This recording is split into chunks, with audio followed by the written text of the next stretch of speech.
जगह पे रहने वाले ने मुझे बताया आज कि ये सब जितने बैठे हुए इन सबको भोजन यहाँ नहीं मिला सर। ये जो टेबल है ना, ये सब फोटो खिंचाने के लिए बैठ गए थे सब। वो मीडिया प्रभारी का जोकर है, नौकर है वो कालिया। उस कालिये ने और ये आईटी सेल के जो सरगना है, इसने मिलकर उनके मुंह पर जूता मारा है। मनीष जी, जूता।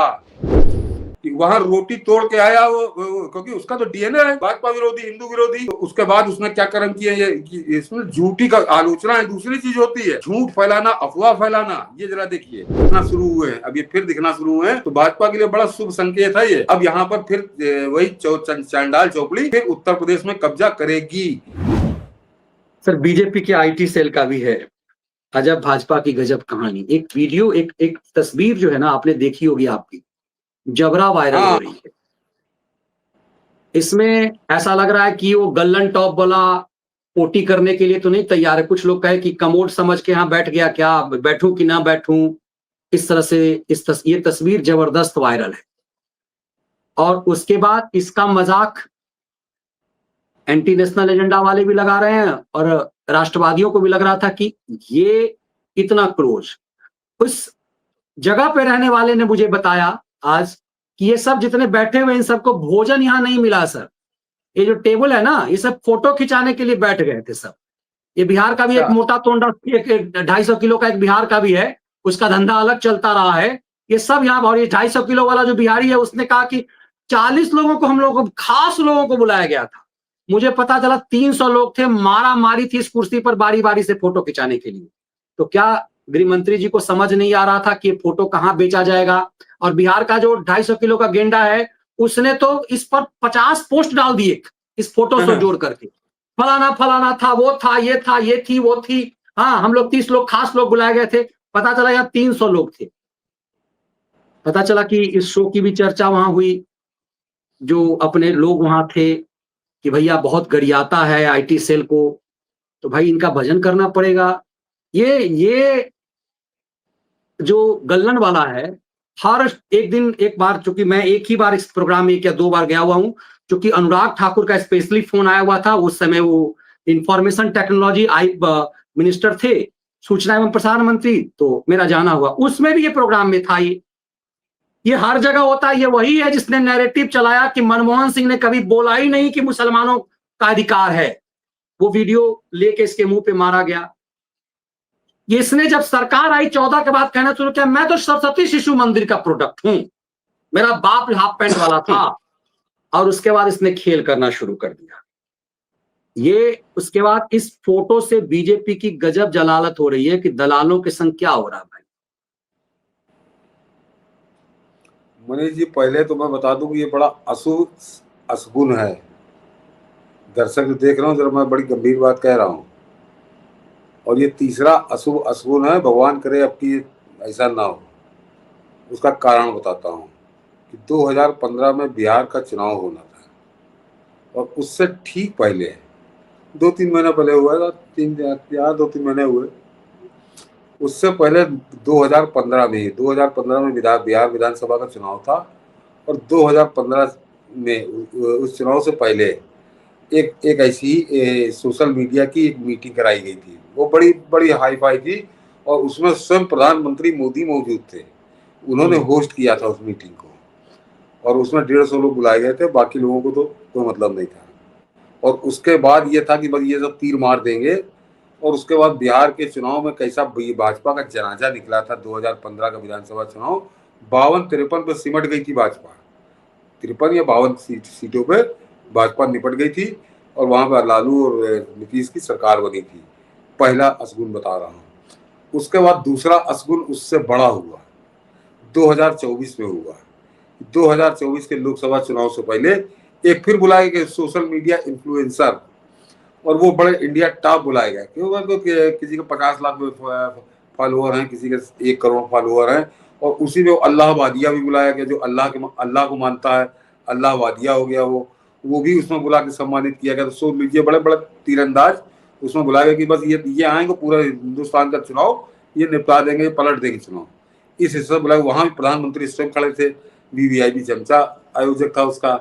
नतीजा क्या निकला? 400 के सपने देख रहे थे, 240 पे सिमट गए। तो 2 तो बड़े तगड़े इसके सिग्नल हो चुके हैं, और ये तीसरी मीट है। ये तीसरी मीट है और फिर बिहार का चुनाव कुछ महीने बाद होने जा रहा है। तो अब भगवान जाने किस तरह का शगुन किया है। ये तो पहले मैं इसके शगुन बता दूं कि लगातार इतिहास बनता चला जा रहा है और प्रधानमंत्री मोदी अब की संभवतः दूर रहे तो आपकी गृह मंत्री ले लिया, उनको आगे उनका सपना है प्रधानमंत्री बनने का। तो हो सकता है कुछ समझाया हो, ताना हो IT सेल ने, हो ये जो कौआ है मीडिया आपके मीडिया सेल में भाजपा के अंदर एक कौआ, उस कौए पे भी बात करेंगे। मनीष जी, इससे ये तो हो गई हंसी मजाक की बात। नहीं वो सर बहुत बहुत दरवाजा बढ़िया खोलता है अमित शाह का, और सबका दरवाजा अच्छा खोलता है वो। उस पर आता हूँ मनीष जी, गाड़ी का मैं गंभीर बात अब करने जा रहा हूँ कि ये दावत जो हुई थी मेरे ख्याल से 7-8 दिन पहले हुई है, 5 दिन में 7 दिन में, तारीख नहीं याद है, बशर्ते वो जो दुर्घटना हुई है अहमदाबाद वाली उससे पहले हुई है।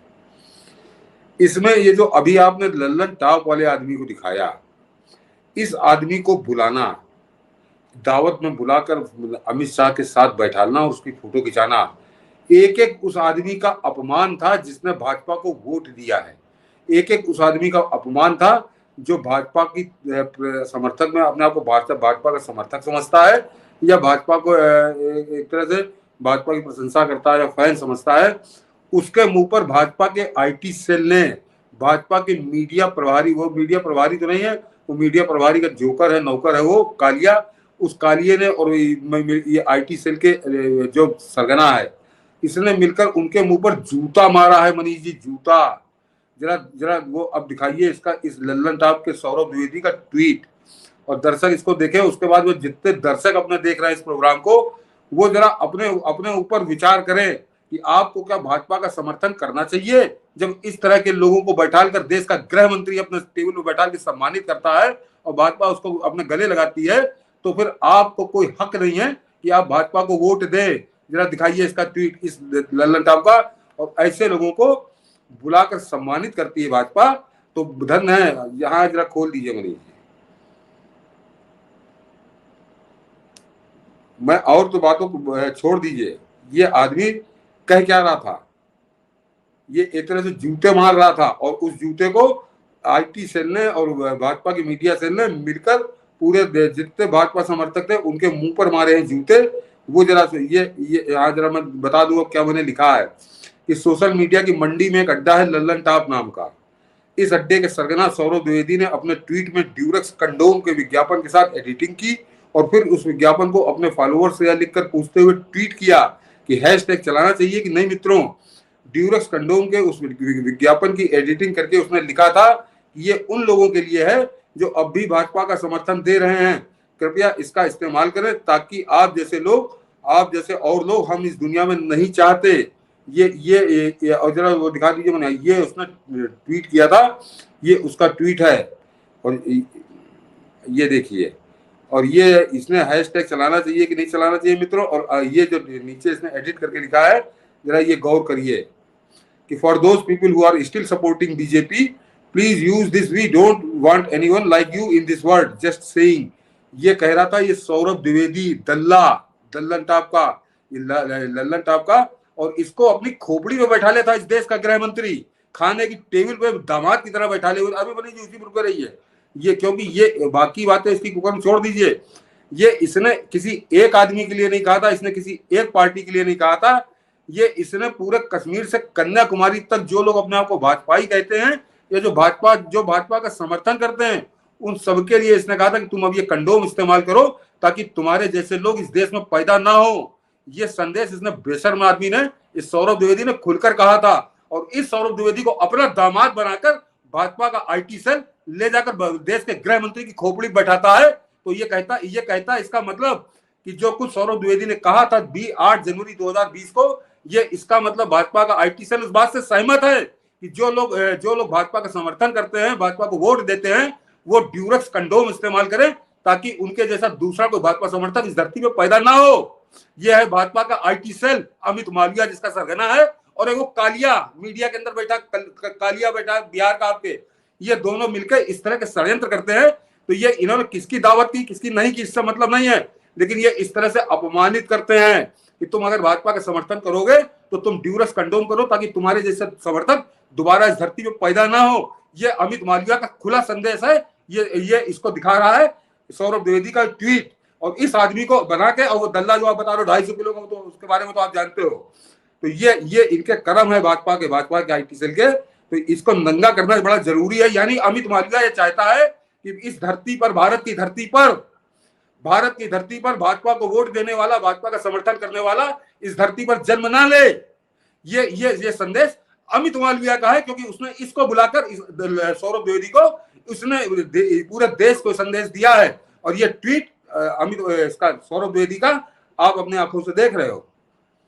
ये एक आदमी के लिए नहीं है, ये सबके लिए है। ट्वीट से यानी हम लोग जो मनीष जी बात करते हैं, हम लोग जो बात करते हैं सरकार की, तारीफ करते हैं, तो हम लोगों को जन्म नहीं लेना चाहिए। हम लोग इस धरती के बोझ हैं। ये संदेश इस अमित मालवीय का और उस मीडिया के कालिए का है। उसके वो जो निमंत्रण पत्र था, उस कालिए के नाम से कौए से ज्यादा काला। तो ये है भाजपा की असलियत। और ये जरा भाजपा बैठकर समझे कि जब यही कहना है, जब हम लोग को परिणाम ये मिलना है कि तुम्हारे जैसा आदमी इस धरती पर पैदा ना हो, जो भाजपा को वोट देता हो या भाजपा का समर्थन करता हो, उसको इस धरती पर पैदा नहीं होना चाहिए। उसको ड्यूरस कंडोम इसके लिए इस्तेमाल करना चाहिए। तो फिर इसका मतलब भाजपा को वोट देना बेकार है। ये पूरी तरह से षड्यंत्र के तहत अमित मालवीय उस षड्यंत्र में शामिल है, वो कालिया इसमें षड्यंत्र में शामिल है मीडिया विभाग का। तो ये लोग बैठ के पैसा ले रहे हैं। इसका मतलब राहुल गांधी से, कांग्रेस से, और बिहार में जाके तेजस्वी यादव से, और ये काम कर रहे हैं नकाब पहन के भाजपा का। अन्यथा भाजपा का कोई नेता आकर इस बात को जरा समझा दे, जिसमें जरा सी औकात हो, कि जो आदमी कह रहा हो कि तुमको पैदा नहीं होना चाहिए इस धरती पे, उसको आके गृह मंत्री की खोपड़ी बैठा रहे हो और ये संदेश दे रहे हो। तो ये अपने दर्शक देख रहे हो, वो भी समझे इस बात को। और वैसे पूरे देश के लिए संदेश है कि भाजपा को वोट मत दो, भाजपा का समर्थन करना छोड़ दो। ये है आईटी सेल के करतूत। और उसके बाद मनीष जी जरा असर बता दे। अब आइए जरा दूसरे वाले ट्वीट पे, कि वहां रोटी तोड़ के आया वो क्योंकि उसका तो डीएनए है भाजपा विरोधी, हिंदू विरोधी। तो उसके बाद उसने क्या कर्म किया, ये इसमें झूठी का आलोचना है, दूसरी चीज होती है झूठ फैलाना, अफवाह फैलाना। ये जरा देखिए, ये उसने जो है हवाई एयर क्रैश जो अहमदाबाद में हुआ, उस पर झूठी खबर उसी दल्लन टॉप जिसका नाम दल्लन टॉप भी आप कह सकते हैं, उसने फैलाई।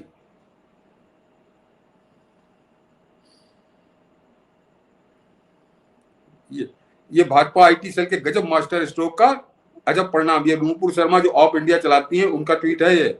He was called in as a witness but trust Lallan Top to spread fake news and create unnecessary panic in the face of a massive tragedy।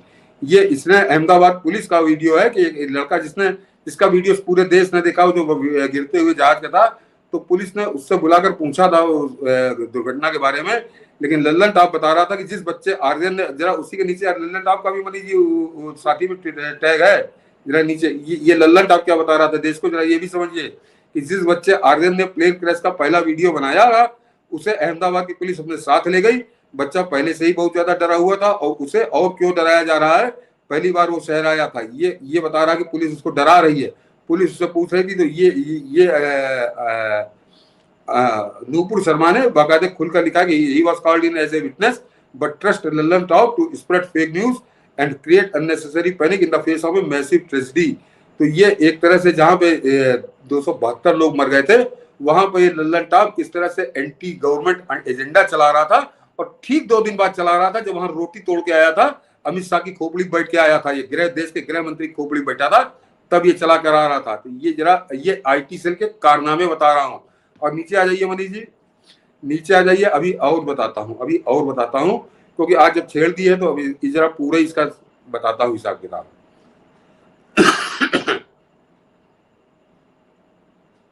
ये है इसका ओरिजिनल ट्वीट। ये क्या लिखा है मनीष जी, मुझे पढ़ने में नहीं आ रहा इसको। गुजराती में कि वीडियो बनाने वाले नाबालिग पुलिस को वीडियो का विवरण दिया। वह अपने पिता के साथ गवाह के तौर पर बयान देने आया था, फिर उसे उसके पिता के साथ भेज दिया गया। कोई गिरफ्तारी या हिरासत में नहीं गई, कृपया अफवाह ना फैलाइए। अहमदाबाद पुलिस ने ये ऑफ इंडिया क्या लिख रहा है, नूपुर शर्मा का लिख रही है, ऑफ इंडिया लिख रहा है अफवाह उड़ी कि पुलिस ने अहमदाबाद प्लेन क्रैश का वीडियो बनाने वाले बच्चे को गिरफ्तार कर लिया है। इसे लेकर लल्लन टॉप न्यूज पोर्टल के पत्रकार ने पुलिस पर ही सवाल उठा दिए। ये शो मैंने खुद भी किया हुआ था इस पर। ये देखिए षड्यंत्र का लेवल इस स्तर तक है, ये इस स्तर तक है। और ये वही और आदमी ये है सर, मैं कहना भूल ये गया, ये नहीं अभी ये आदमी नवरत्नों की तरह देश के गृह मंत्री के साथ रोटी तोड़ रहा था उस दिन।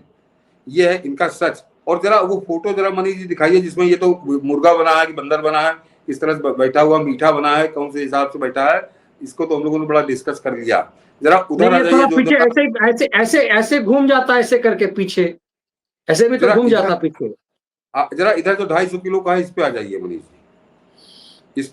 ये 250 किलो वाले को तो इसके बारे में तो आप ज्यादा जानते हैं, मेरा तो कोई लेना देना नहीं, बिहार का है। इसने 200 पोस्ट डाल दिए इसी फोटो को लेकर के, अमित शाह ने स्पेशली बुलाया, फिर इसने मनीष जी, नितिन गडकरी के साथ एक ही।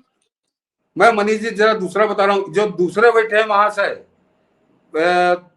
250 किलो वाले एक साथ, ये वही महाशय हैं जिनको 4 जून 2024 यानी एक साल पहले जब लोकसभा का चुनाव का रिजल्ट आया था, तो जिनके सर पे सेहरा बना था कि उत्तर प्रदेश का सत्यानाश इन्होंने ही कराया था।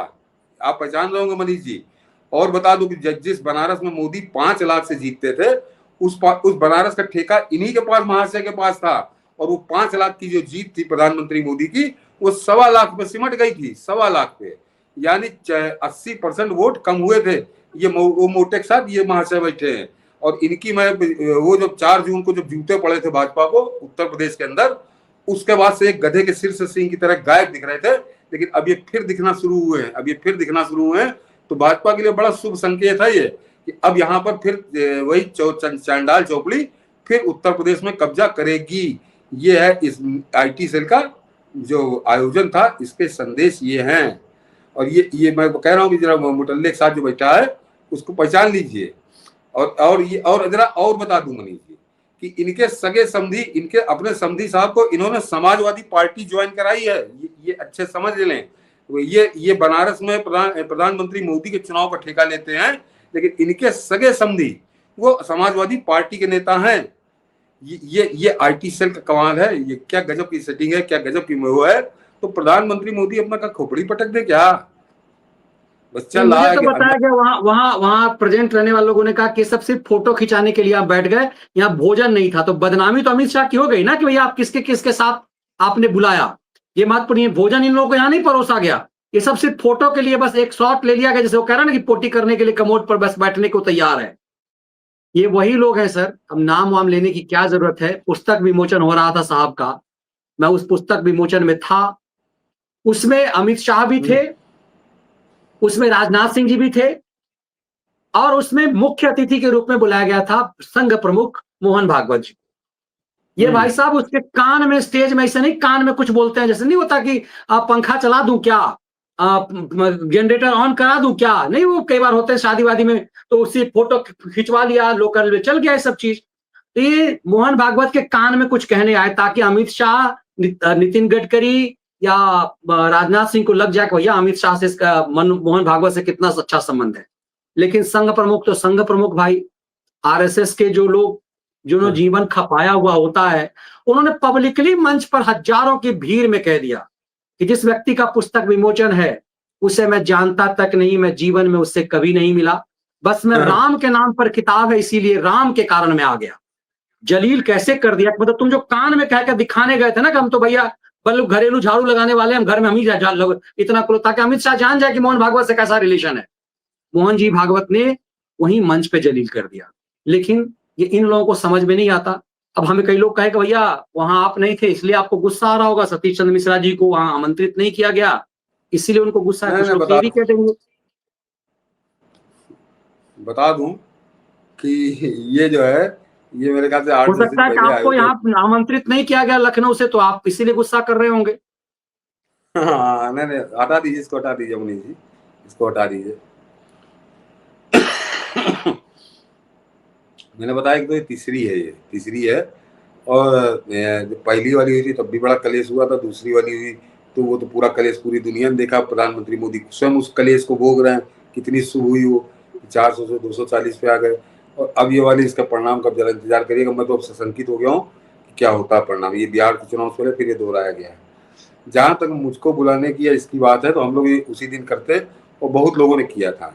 मेरा गुस्सा अभी भी केवल एक ही बात पे, क्योंकि हमको कोई बड़ी इस आईटी सेल से या वो जो कालिया जो बैठा है मीडिया विभाग में, उसके बारे में आप लोगों से हम लोग कभी बात नहीं करते हैं। तो मनीष जी ने उसको कम से कम 3 दफे बड़े सार्वजनिक रूप से जुतियाया है, तो हम लोग ये अच्छे से जानते हैं कि कोई लेना देना नहीं है। वो मनीष जी के नाम से उसको बुखार आता है, उस कालिए को, वो कौआ है, उसको छोड़ दीजिए।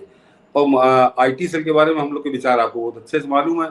तो हम लोग कोई मूर्खों के स्वर्ग में नहीं रहते कि हमको बुलाया जाएगा और नहीं बुलाया जाएगा, इससे कोई मतलब नहीं है। लेकिन जो मैंने अभी ट्वीट दिखाया आपको सौरभ द्विवेदी का, वो बहुत अपमानजनक है। और अगर आपको अपमानजनक नहीं लगता है तो फिर आपको अपने बारे में सोचना पड़ेगा।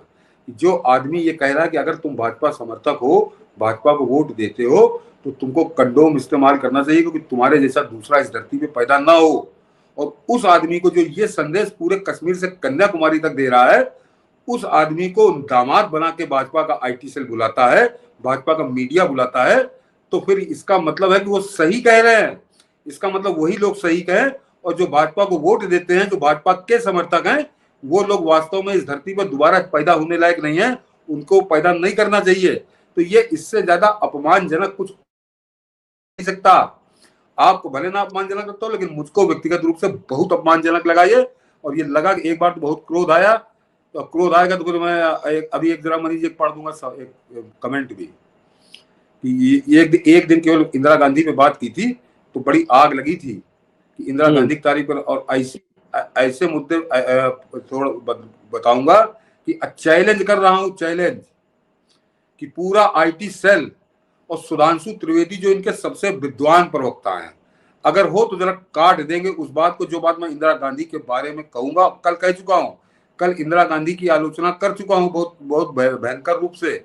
लेकिन अभी जब कुछ ऐसी बात बताऊंगा कि काट नहीं पाएगा पूरी भाजपा ऊपर से लेके नीचे तक। और ऐसा उसका योगदान बताऊंगा, जब नेहरू को गाली देते हो कि नेहरू की वजह से ये नहीं हो पाया, नेहरू की वजह से ये नहीं हो पाया, नेहरू की वजह से ये भी नहीं हो पाया, तो फिर एक बात बताऊंगा कि इंदिरा गांधी की वजह से, एक काम की वजह से क्या क्या हो गया। लेकिन फिर है ना, हम लोग जो बात करते हैं और कई बार कमेंट में भी लोग लिखते हैं कि मैं इस तरह के कुत्तों के लिए नहीं बात करता हूं, मैं किसी पार्टी के लिए बात नहीं करता हूं। प्रधानमंत्री मोदी आज की तारीख में देश में उपलब्ध सर्वश्रेष्ठ विकल्प हैं, सर्वश्रेष्ठ काम कर रहे हैं, तो सिर्फ एक आदमी की तरफ देखता हूं, इसलिए बात करता हूं इस टाइप की। बिल्कुल बाकी बिल्कुल बाकी बाकी कुछ बातें क्या बोलूं, हम लोग का प्रोग्राम लंबा हो जाता, कुछ और विषय रहते हैं। बाकी मेरे इससे ज्यादा करीबी से मैंने कुछ और पार्टियों को भी देखा है, और इससे ज्यादा बहुत बेहतर मुझे मिला है। और मनीष जी को शायद मालूम है, मनीष जी को मैं बता चुका हूँ, मिलवा भी चुका हूँ कि कांग्रेस की ही बात आता हूँ कि कांग्रेस के एक ऐसे व्यक्ति ने मुझको ऑफर किया था कि तुम 3 किताबें लिखो, किताबें छपवाना बिकवाना सब करना मेरा जिम्मा, तुम केवल लिखो। और मैं जानता हूँ, मनीष जी भी जानते हैं अच्छे से, कि मैं जान रहा था कि अगर मैंने लिखा और वो कैसे भी छपेगी, कैसे बिकेगी, कितने नोट आएंगे। और मैंने उनको मना कर दिया था, मैंने कहा मैं लिख तो दूंगा लेकिन मैं दिल से नहीं लिख पाऊंगा, क्योंकि मेरा मन नहीं करेगा। तो इस टाइप के मैं बहुत बरसातें देख चुका हूँ और सब निपट चुका हूँ। तो ये एक दावत और खाना और पीना ये मुद्दा नहीं है। और मैंने फिर कहा कि वो जो ट्वीट दिखाया है सौरभ द्विवेदी का, उसको अगर आप अपमानजनक नहीं मानते हैं व्यक्तिगत रूप से, तो फिर आप में कोई खराबी है, आप में कोई कमी है। अन्यथा इससे बड़ी गाली भाजपा के समर्थक को दी नहीं जा सकती, जो उस सौरभ द्विवेदी ने सार्वजनिक रूप से ट्विटर पे लिख के दी थी। और उसको जब भाजपा अपना दामाद बना के तैयार करते हैं, दामाद बना के उसका स्वागत करते हैं, तो सतीश मिश्रा मनीष ठाकुर थोड़ी प्रासंगिक है। प्रासंगिक तो वो आदमी हो गया जो पूरे देश के भाजपा समर्थकों को गाली दे रहा है। और उसका तुम स्वागत करोगे और हम तुम्हारी आरती उतारेंगे तो कतई नहीं होगा। और एक बार फिर कह रहा हूँ, आज बता रहा हूँ, मुझको मालूम है तारीख मुझे किस दिन वो बतानी है, उस दिन बताऊंगा। और एक बता रहा हूँ, अभी चैलेंज कर रहा हूँ पूरे आईटी सेल को, पूरे उस कालिया के पूरे मीडिया गिरोह को और पूरी भाजपा को, कि जो कुछ उस दिन बताऊंगा वो अगर दम हो तो जरा उसकी काट बताना कि प्रधान इंदिरा गांधी का क्या रोल था। कल बताया उसका क्या, लेकिन मगर यह है कि कोई बात हम लोग जिद पे नहीं करते, कोई व्यक्तिगत उस पर नहीं करते हैं। जब करूंगा तो आईना दिखाऊंगा तथ्यों के साथ, और वो ऐसा आईना होगा कि बिल्कुल काट के घोड़े की तरह हिल नहीं पाएंगे अपने उससे। तो ये भाजपाई क्या बोलूं, अब इनके लिए आपने छेड़ दिया तो है।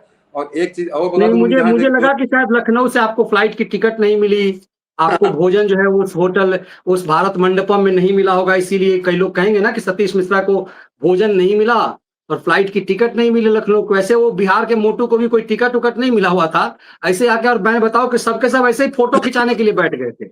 हाँ व्यूअर्स मनीष को जी इसीलिए कह दो कि ये बता देना जरूरी है। ये किताब जब ये मैंने लिखी, इस किताब में भी अदालत लगाने वाले संपादक के पूरे खेल का भी जिक्र है। कई लोगों ने कहा कि आप टेलीविजन चैनल पे क्यों नहीं जाते, उस प्रोग्राम के लिए मुझे भी फोन आया था, मैंने 2-3 बार जिक्र किया। यदि उस प्रोग्राम में 2000 पाने के लिए यदि मैं इनको मक्खन लगाना शुरू करूं इन 2-3 लोगों को, तो कोई इससे फर्क नहीं पड़ता। आईटी सेल से कि बीजेपी से कोई फायदा हो जाएगा, यदि एजेंडा ईश्वर ने आप लोगों का स्नेह दिया यही काफी है। बीजेपी या सिस्टम से कुछ नहीं चाहिए। पब्लिक मंच से बोलना आसान नहीं होता है। सौरभ द्विवेदी गाली खा रहा वामपंथियों से भी, मजा ले लेगा, लेकिन ये सतर्क रहने की जरूरत है कि आप अपने दुश्मनों को यदि नहीं पहचाने तो ये खतरनाक। और जी बता रहा हूँ मनीष जी, ये एक कमेंट मैंने निकाल के, बस सारे कमेंट पढ़ता हूँ, आप लोग जो करते हैं कि फुर्सत से पढ़ता हूँ, और इस कमेंट का मुझे लगा कि मुझे जवाब देना और ये मौका ही आ गया। ऐसा है, ये कोई हरबीर सिंह है, उन्होंने लिखा कि सतीश मिश्रा जी आप 3 दिन पहले इंदिरा गांधी के भजन गा रहे थे। ये इन्होंने लिखा है अपने कमेंट में, जब 3 दिन पहले मैंने इंदिरा गांधी के बारे में बात की थी, और कल जब इंदिरा गांधी की करतूतें बताई। तो पहली बात तो ये बात आप समझ लीजिए कि कोई नेता हमारा रिश्तेदार नहीं है कि इसके अगर हम तारीफ कर रहे हैं तो हम उसकी तारीफ ही करते चले जाएंगे। जो अच्छा हो बुरा हो उसकी बात करेंगे, लेकिन इससे ज्यादा और आपको बता रहा हूँ कि हम लोग जिस समय छात्र जीवन में थे, एक कवि थे रामेंद्र त्रिपाठी, डॉक्टर रामेंद्र त्रिपाठी, बाद में कृष्णा सीरियल के गीत बड़े बहुत मशहूर गीतकार हैं, राष्ट्रीय स्तर के हैं। वो मनीष जी आपको वो जानते होंगे, मयंक शेखर जी जो नीरज जी के पुत्र, वो निश्चित जानते होंगे।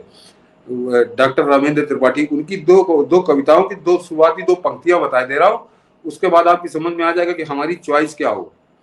एक उनका बहुत मशहूर गीत था, हम लोग के छात्र जीवन का बता रहा हूँ, तो भाजपा नहीं थी, कि रंग रंग के सांप हमारी दिल्ली में, क्या कर लेंगे आप हमारी दिल्ली में। तो बड़ा गजब का गीत था, उसमें पूरा मुझे याद था। एक तो ये था, अच्छा। और दूसरा गीत उनका एक और उससे ज्यादा सुपरहिट था, और पूरे हिंदुस्तान में सुपरहिट था, कि राजनीति की मंडी बड़ी नशीली है, इस मंडी में सबने मदिरा पी ली है, कमर बंद पुख्ता है सिर्फ दलालों के, आम आदमी की तो धोती ढीली है। पूरी कविता है उनकी, अद्भुत कविता है। और ये मैं बता रहा हूँ 87-88 की कविता बता रहा हूँ, ये तब वो सुनाते थे और लोकप्रिय थे। हम छात्रों में तो मतलब हीरो थे वो उस समय। नीरज जी भी उस कवि सम्मेलन में आते थे कॉलेज में। तो ये जो 2 मैंने आपको शुरुआती पंक्तियां बताई, ये बता रहे कि किसी दूसरा एक क्या था? नेता को एक था लेकर आप रंग रंग के सांप हमारे दिल्ली में, दूसरा क्या था? क्या कर लेंगे आप हमारी दिल्ली में। दूसरी लाइन थी क्या नहीं नहीं, कर लेंगे दूसरी आप, दूसरी कविता। कि राजनीति की मंडी बड़ी नशीली है, इस मंडी में सबने मदिरा पी ली है, और कमर बंद पुख्ता है सिर्फ दलालों के, आम आदमी की तो धोती ढीली है। मैं लिख के भेज दूंगा आपको मनीष जी, सब ठीक है बताओ, मैं ठीक है ठीक। ढूंढ पूरा भेज दूं। तो ये है नेताओं की असलियत, नेताओं का सच। तो एक आंख बंद करके तारीफ और आंख बंद करके आलोचना, ये हो ही नहीं सकती अगर आप वास्तव में ईमानदारी से निष्पक्ष कर रहे हैं। इंदिरा गांधी की बिल्कुल। बात की तो इंदिरा गांधी का जो डार्क पहलू है, जो गंदा पहलू है, कल मैंने बताया है, कल, और बड़े खुलकर बताया है। लेकिन इंदिरा गांधी की कुछ ऐसे पहलू हैं कि उसको एक दिन बताऊंगा, और मैं अभी समय दे रहा हूं उन लोगों को, याद कर लो जितना तुमको करना हो, और औकात नहीं है कि उसको काट पाओगे। और मैं दर्शकों को उस दिन आपको एक दिन पहले बता दूंगा कि जरूर सुनिएगा, और अद्भुत अद्भुत काम है। तो ये राजनीति में चला करता है, कौन अच्छा कौन, कोई एक दिन अच्छा होता है, दूसरे दिन वो बुरा होता है। आप एक घोड़े की तरह पत्ता लगा के नहीं दौड़ सकते कि ये अच्छा ही है या ये बुरा ही है। हर तरह के होते हैं। मैंने बता दिया कि रंग रंग के सांप हमारी दिल्ली में, क्या कर लेंगे आप हमारी दिल्ली में। तो आप अभी एक सांप का आपको दर्शन कराया कि वो कह रहा कि जो भाजपा को वोट देता पैदा नहीं हो उस धरती पे, और उसको भाजपा बुला, और बात मतलब कोई समाजवादी बुलाती, कांग्रेस बुलाती तो बात समझ में आती। भाजपा बुला के कह रही कि आओ हमारे गृह मंत्री खोपड़ी बैठो, उनके साथ बैठ के फोटो खिंचाओ, खाना खाओ। तो ये भाजपा कर रही है। तो गजब है भाजपा के अध्यक्ष, गजब है भाजपा का आईटी सेल, और गजब है भाजपा का वकालिया, जिसकी जो मनीष जी से दुश्मनी निभा रहा है। नहीं चलिए, मुझसे क्या लिखा, मैंने इतना ही कह दिया था कि तुम दरवाजा बढ़िया खोल लेते हो और तुम्हारा फोटो वोटो गुलदस्ता के साथ बहुत अच्छा आ जाता है, तो पिना गया था। हमने कहा कि भाई देश का प्रधानमंत्री का फोटो आए या ना आए, आपका फोटो बहुत अच्छा आता है टीवी पे। तो एकदम से भाई समझ के किसी को भी समझ में आएगा क्या होगा। उनके पहले वाले जो थे इंचार्ज, उन्होंने मुझे कहा कि भैया आपने वो गजब करे हुए हैं। खैर वो भी बेहतरीन काबिल मंत्री थे दिल्ली यूपी सरकार के, और दुख हुआ कि चलिए, मगर हम लोगों का वो है कि नैरेटिव, देश के खिलाफ जो षड्यंत्र है, उस नैरेटिव को काटने का। मुझे देखिए लगता है कि देखिए आप सब मैं आखिरी एक संदेश दे दूं, क्योंकि आज मूड आ गया, बात होने लगी कि ये जो अभी बात हो रही थी कि सब कुछ करिए, कभी किसी को अपनी खोपड़ी में मत लाद लीजिए, और बस जो जो बड़ा लक्ष्य है उसको हमेशा ध्यान में रखिए कि बड़ा लक्ष्य क्या है। लेकिन इसके लिए आप अपना स्वाभिमान, अपना आत्मसम्मान, इसको कभी गिरवी मत रखिएगा, फिर चाहे कोई बस भी हो, चाहे कोई भी बिल्कुल, हो। चाहे कोई भी। और और उसको लक्ष्य आहत सिर्फ किया है। राष्ट्र है हमारे लिए, कोई व्यक्ति नहीं है, राष्ट्र है।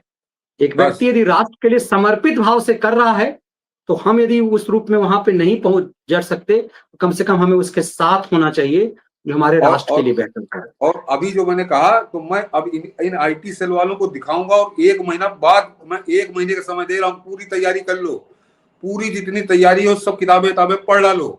और वो जो सबसे सबसे ज्ञानी प्रवक्ता जिनका मैं सम्मान करता हूँ, उन सुधांशु त्रिवेदी की भी पूरी सलाह ले लो। और 1 महीने बाद एक साथ एक तथ्य रखूंगा सामने, तुम में औकात हो तो जरा काट देना। और ये फिर बता दूं दर्शकों से कि एक ही दिन एक ही तथ्य रखूंगा बस, क्योंकि मुझे मालूम है अब वैसे मैं करना चाहूँ तो मैं रोज नंगा करूंगा, रोज। लेकिन मैं जानता हूं कि उससे बड़े लक्ष्य का नुकसान हो जाएगा। और जो आज हमारे देश में सर्वश्रेष्ठ विकल्प है, जिसका नाम है नरेंद्र मोदी, नुकसान उसका होगा, इन गधों का नहीं होगा। ये गधे कहीं और चरना शुरू कर देंगे, अंधा पीछे कुत्ता खाए की तरह ये गधे चरेंगे। तो गधों को चरने दीजिए, बड़े लक्ष्य का नुकसान ना हो। लेकिन हाँ, इनको अपनी औकात जरूर बताऊंगा, और तारीख बता के बताऊंगा। और अभी अभी से ये दे रहा हूँ कि 1 महीने का समय दे रहा हूँ, कोई जवाब नहीं सूझेगा तो इनकी टांगे कांपेगी। जैसे वो कहा था ना उसने, पाकिस्तान वाले ने, कि टांगे कांप रही थी, माथे पे पसीना था। तो जिस समय तथ्य रखूंगा तो टांगे कांप रही होंगी और माथे पे पसीना होगा इनका। इतने कॉन्फिडेंस से कह रहा हूँ, इनको औकात बताने के लिए करूंगा। जो कहा जाता है ना कभी कभी कि बुद्धिमान दुश्मन से, मूर्ख दोस्त से बुद्धिमान दुश्मन बढ़िया होता है, वो इनको एहसास कराऊंगा उस दिन। जरा इंतजार करिए, और ताकि समय मिल जाए, ताकि ये ना हो कि हमको समय नहीं मिला, वो तो अचानक आ गया। तो ये खूब विचार करना, खूब अच्छे से करना है। उस दिन बताऊंगा इनको इनकी औकात बताऊंगा।